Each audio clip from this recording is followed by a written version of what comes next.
ওসমান হাদির মৃত্যু পুরো বাংলাদেশকে নাড়িয়ে দিয়েছে। শোককে শক্তিতে পরিণত করে সবাই প্রতিজ্ঞা করেছেন হাদি ভাইয়ের বিচার শেষ না হওয়া পর্যন্ত তারা ঘরে ফিরে যাবে না।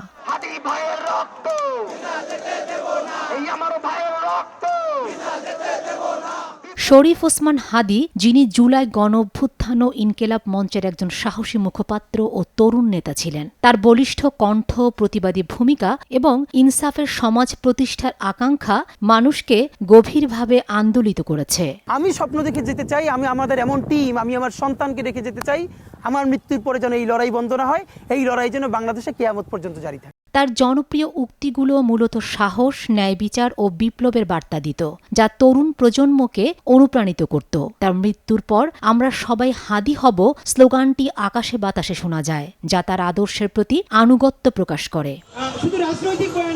তার আন্দোলনের মূল লক্ষ্য ছিল একটি ন্যায়ভিত্তিক সমাজ প্রতিষ্ঠা করা, যা সাধারণ মানুষকে আকৃষ্ট করে। তার আত্মত্যাগ ও বক্তব্য তরুণদের মধ্যে বিপ্লবের স্ফুলিঙ্গ জ্বেলেছিল, যা তাকে বিপ্লবের আলোকবর্তিকা উপাধি দেয়। তিনি তরুণদের কাছে একজন আদর্শিক নেতা হিসেবে পরিচিতি পান। হাদির কথা ছিল সরল, কিন্তু তার ওজন ছিল পাহাড়সম। তার কণ্ঠ পৌঁছে গিয়েছিল রাজপথে, মানুষের হৃদয়ে। তিনি বলতেন, ন্যায় বিচার কোনো বিলাসিতা নয়, ন্যায় বিচার মানুষের অধিকার। একজন অস্ত্রহীন, কণ্ঠহীন, শক্তিহীন মাজলুমের কি থাকে? শুধু জবান।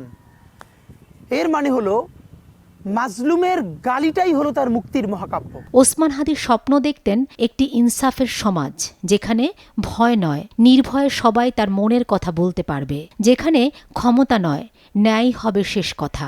তরুণরা তার মধ্যে খুঁজে পেয়েছিল নিজেদের গল্প।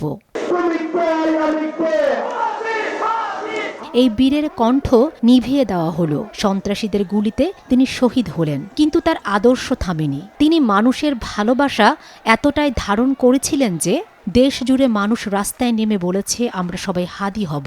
এই স্লোগান শুধু শোক নয়, এটি প্রতিজ্ঞা, ভয়ের বিরুদ্ধে দাঁড়ানোর প্রতিজ্ঞা, ন্যায়ের পক্ষে থাকার প্রতিজ্ঞা।